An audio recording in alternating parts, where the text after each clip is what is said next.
Chapter 12 of Saturnastra Ahi. Curiouser and Curiouser.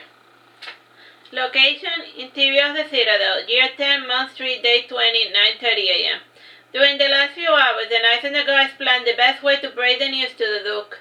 As it was customary, the Duke was greeted when he awoke by his current favorite maid, and she was wearing the blue dress he liked best. The Duke frowned when he saw this. His sense of foreboding kept growing when he put on his slippers. They were warm and freshly ironed, and for breakfast they fed the Duke his favorite, 2 toasts with melted mayonnaise, 1 crunchy slice of bacon, and 2 scrambled eggs with hand cut into tiny square pieces. And this attention to detail, the orange juice instead of wine, everything was made in such a way as to remind the Duke of happy yonder days. And indeed, the Duke was in a good mood that morning. Still, he had a terrible sense of foreboding. And the Duke knew from experience that whenever his servants paid extra attention to detail meant that they were going to give him bad news.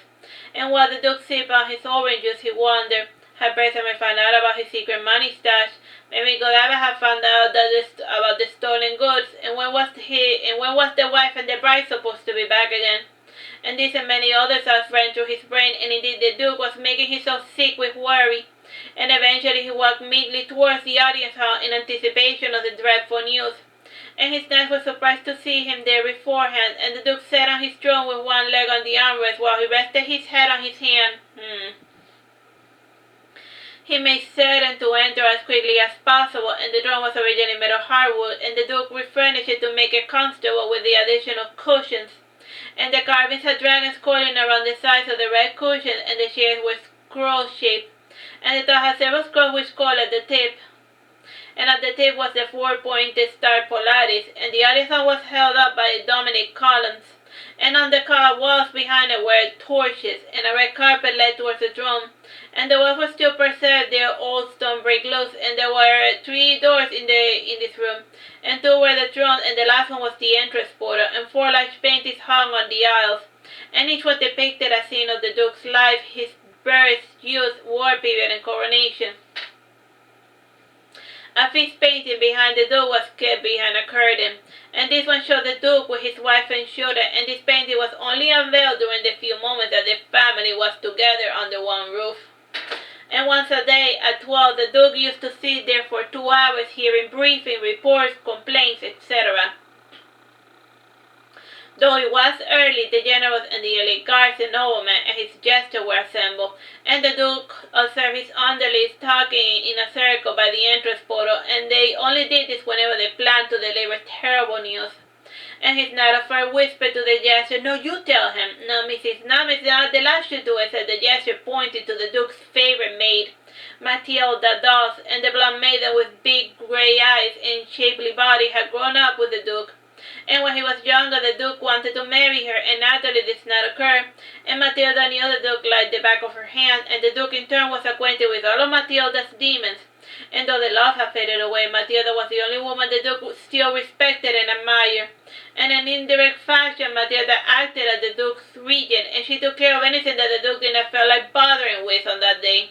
And this day Matilda wore a blue rococo dress with lots of frills and pink ribbons, and its design was reminiscent of Madame de Pompadour. And her blonde hair was combed up in a simple bun, and for jewelry she wore the former Duchess' pearl necklace, and she also wore twin pearl bracelets. The second person of interest was the jester, Artsy. Artsy was a dwarf by stature and not by species, and he was about half the size of an average man. And while working, Artsy wore a red and gold jester outfit, and his red shoes had golden bells at the tips, and other parts of his clothing integrated bells into his design. And for jewelry, Artsy wore a golden 6-chain necklace and a simple golden ring with an opal, and Artsy always carried with him a scepter with a golden bell at its tip, and the scepter was used to look under the maids' dresses. And his most striking feature was his stylishly curved mustache, and his satirical black eyes were as dark as night. and he had ebony skin. And when he removed his outfit, Archie became Archibald Armstrong, age 42, adopted son of Berthame. And Archibald would regularly spy on nobles who contracted his services as a court jester, and Archibald put it up with all sorts of humiliation for the sake of his adopted father. And he was part of a large group of fools who served Berthame out of love and not out of fear. And as of now, Archie had been spying on the Duke and sleeping with anything that moved for more than 7 years. After a lot of conversation between those gathered there, it was decided that Matilda would deliver the bad news, and when this was decided, they went to assume their places. And then Otto first was the first to notice the Duke, and the Duke asked in a lazy sort of fashion, "What happened this time?" Matilda bowed before the Duke and said, "He." The Duke gave a low moan and said, "Don't tell me the dragon boy has made a nest from my treasure room." And shaking her head, smiling, Matilda said reassuringly, No, nothing that serious though. He is in town and based a report. He came with Charity, and he has been sneaking into the palace via the underground passages." "And," insisted the Duke. Matilda said to Archie, "Bring in he."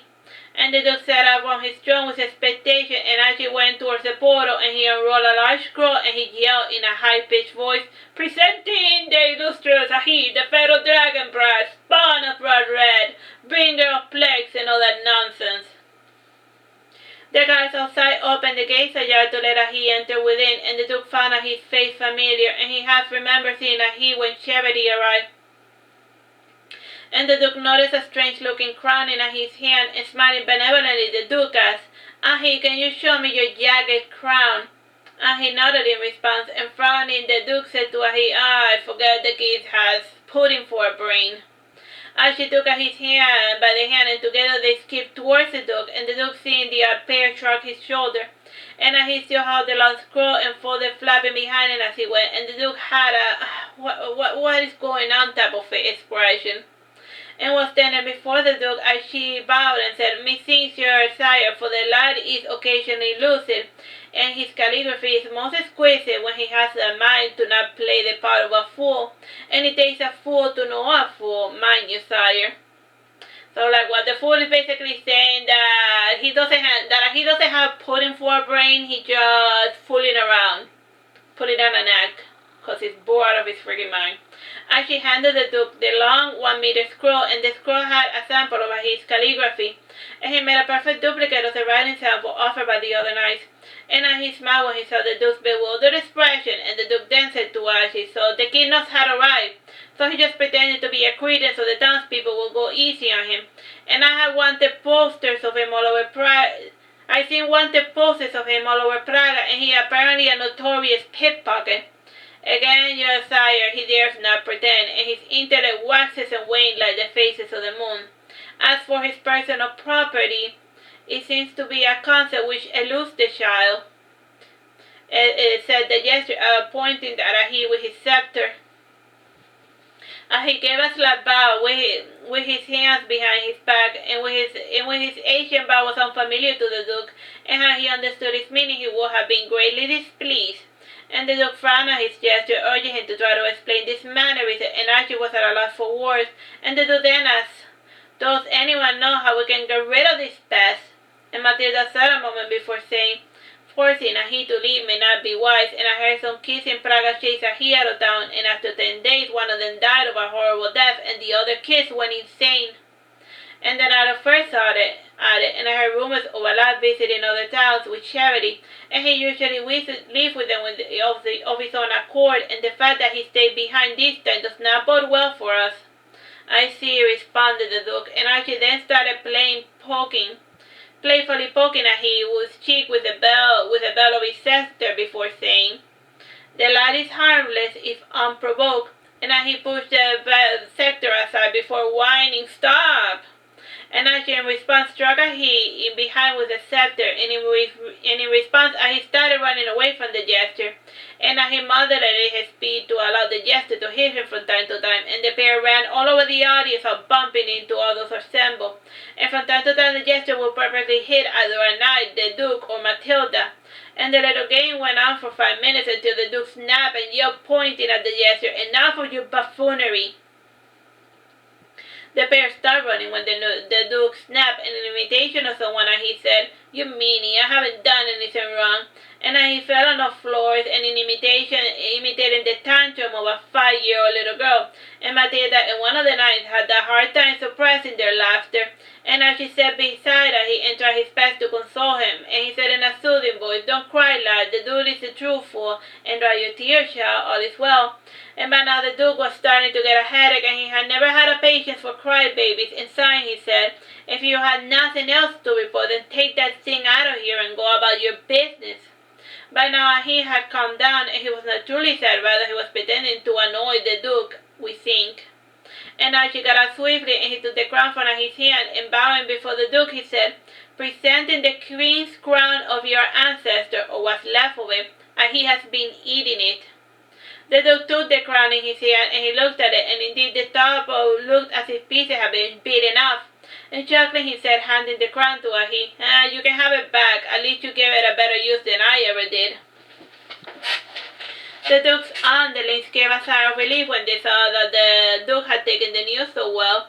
And indeed the jester was an expert in delivering bad news, and he also knew that the Duke's great disdain of his illustrious past and his ancestors. And the Duke then asked Archie, "And why hasn't the boy eaten the rest of the crown?"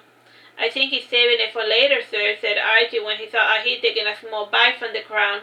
And the Duke then said to Ahi, "Ahi, go and open your mouth wide." And the Duke and the jester opened their mouth wide in order to Ahi to follow by example. And Ahi imitated their mannerism, "Ah."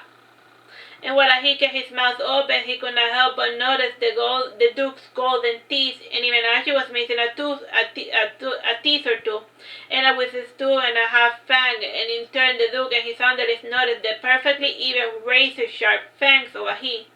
And the fangs alone proved to them that Ahi was not human, and the Duke wanted to check the sharpness of Ahi's fangs, though he worried that the key would bite off a finger. The Duke then said to the jester, "My, what sharp, perfect white teeth the lad has, and put your finger in there and tell me how sharp those teeth are." And this time Archie was not amused, and he folded his arm, and he said earnestly, "What if he bites my finger off?"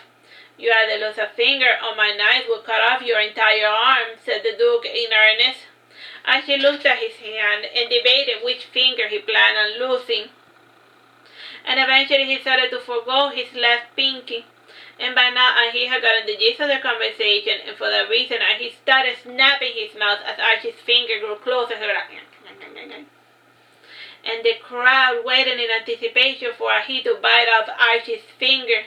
However, when Ahi smelled Archie's finger, he grimaced, and Ahi made a motion as if he was about to barf, before saying in imitation of some And this made the Duke and all of the others present start laughing at the jester, and when the Duke recovered, he said, "Archie, by the gods, when was the last time you washed your hands, and where has that finger been?" And smiling sinisterly, Archie pointed at the Duke before saying, "Why don't you smell my finger and find out, sir?" And the Duke covered his nose and said, "Phew, I can smell it from where I'm sitting." All those present had a hearty laugh at the expense of Archie's foul smell, and Archie bore with the laughter and feigned good humor. After all, he was a professional buffoon. And before bowing before the Duke, he said, "Would you like Ahi to perform some tricks for you?" "If you can manage, and go for it. Things have been so dull lately," said the Duke, yawning. And Archie bowed again, and then he clapped, and in a high-pitched voice he said, "Fetch me the fancy violin." And the Duke made a sign to Matilda, who was going to fetch a violin, and on second thought, I think you should bring her the cheap one in case Ahi decides to eat it. Ahi sat down on the floor while he waited, and the knights reclined against the wall. And the knight first made a sign to some of the servants to bring chairs, seeing as though the meeting was going to drag on. And traditionally, it was obligatory for all to stand before the king or duke or whatever he chose to call himself. And seeing it was an informal meeting, the Duke did not mind that his underlings broke protocol. The servants also brought for the Duke a cushioned leg rest, and he was the only one without a chair. And the Duke yawned, and he yawned as well, and after 10 minutes Matilda returned with the cheapest violin she could get her hands on, and she handed it to Ahi. Ahi got up and he inspected the instrument with the expertise akin to an antique dealer. and he was naturally inspecting it, rather the ultimate weapon was analyzing the violin to determine the tuning requirements for the instrument. And after a brief analysis, he tuned the violin.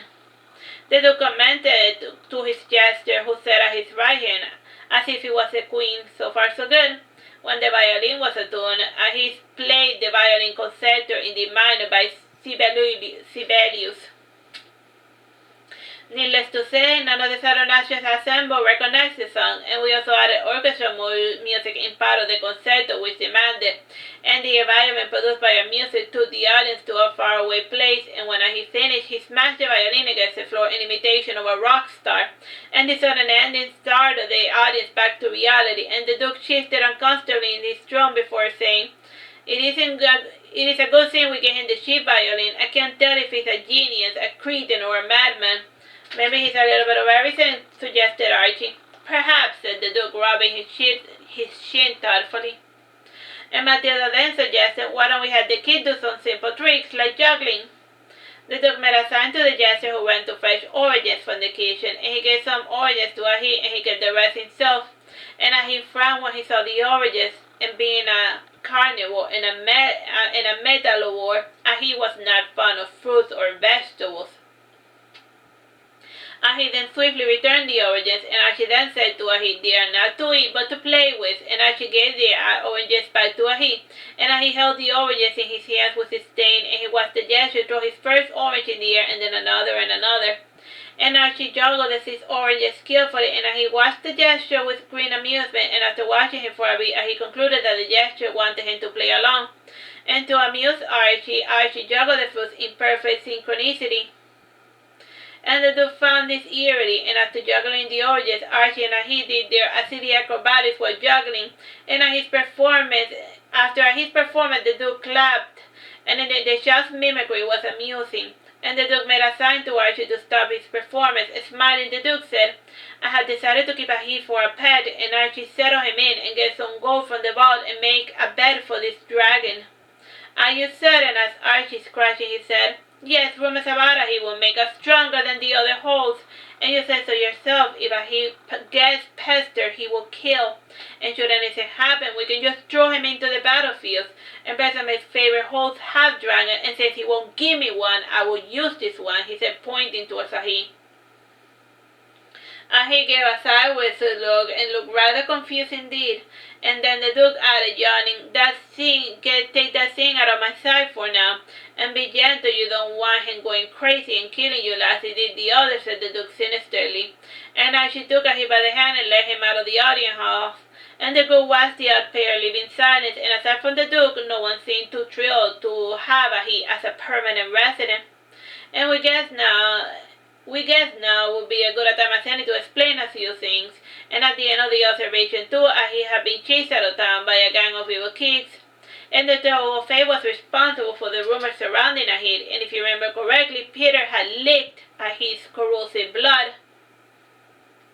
Blood is corrosive, and its parts weaken the bonds between the molecules, and the effect is almost imperceptible at first, and it was even slower on solid objects like knives. And the blood also acts like a virus, tainting everything that it touches, and when the blood comes in contact with other blood, it becomes like him. And needless to say, in less than a few hours, Peter was starting to feel a burning sensation in his tongue. And this pain was complemented by the pain in his esophagus and the newly formed ulcers in his belly, and the multiple pains would have lasted for days if Iago had not put the child out of his misery. And even in death, the spark blood kept corroding the boy, and eventually the blood finished depolarizing, thus losing its effect. And when I was said and done, Peter's funeral was a closed casket. The other bully suffered a fate worse than death. He has tendencies for 3 reasons: to eat, to see, to play with. The things that the bullies do were the things that he used to see. And once that he saw things, using the refraction of those items, the items became imprinted with the essence of whatever he saw. And when the bullies took his possessions, they began to see and hear things after carefully inspecting the goods. And at first it started with a shade or a whisper, and eventually the bullies could not stop perceiving the things that were not meant to be seen. And when he sees something using stolen goods, the owner might as well give up on recovering those possessions. And so the bullies started seeing things, they naturally went insane, and in their insanity they created new and more frightening phantoms which began stalking them among the real ones. And the incidents helped create the myth that he was a magic dragon, and those who saw him covered in his own blood spread the rumors that he was blood red, reincarnated, or returned. And those who heard those rumors distorted it, and the newest rumor was hardly amusing, and it was said that Berthame had gotten drunk one day and had slept with a feral dragon, and that he was the symbol of that unholy union. And the only people who did not believe the rumors were the Berserkers and Berthame himself, obviously, and they knew that Berthame was infertile in a sense that no woman could bear him a seed of malice. Guys, be professional, rebuke wicked Sophie. Sorry, Sophie, will respond. Still, it was a general opinion that he was a magical dragon, and his blood-red hair made everyone believe that he was akin to Berthame, and he was his son, cousin, or idiot brother. And now that we're up to date with all of the weird rumors around let us continue the story. Alright, that's the end of that chapter.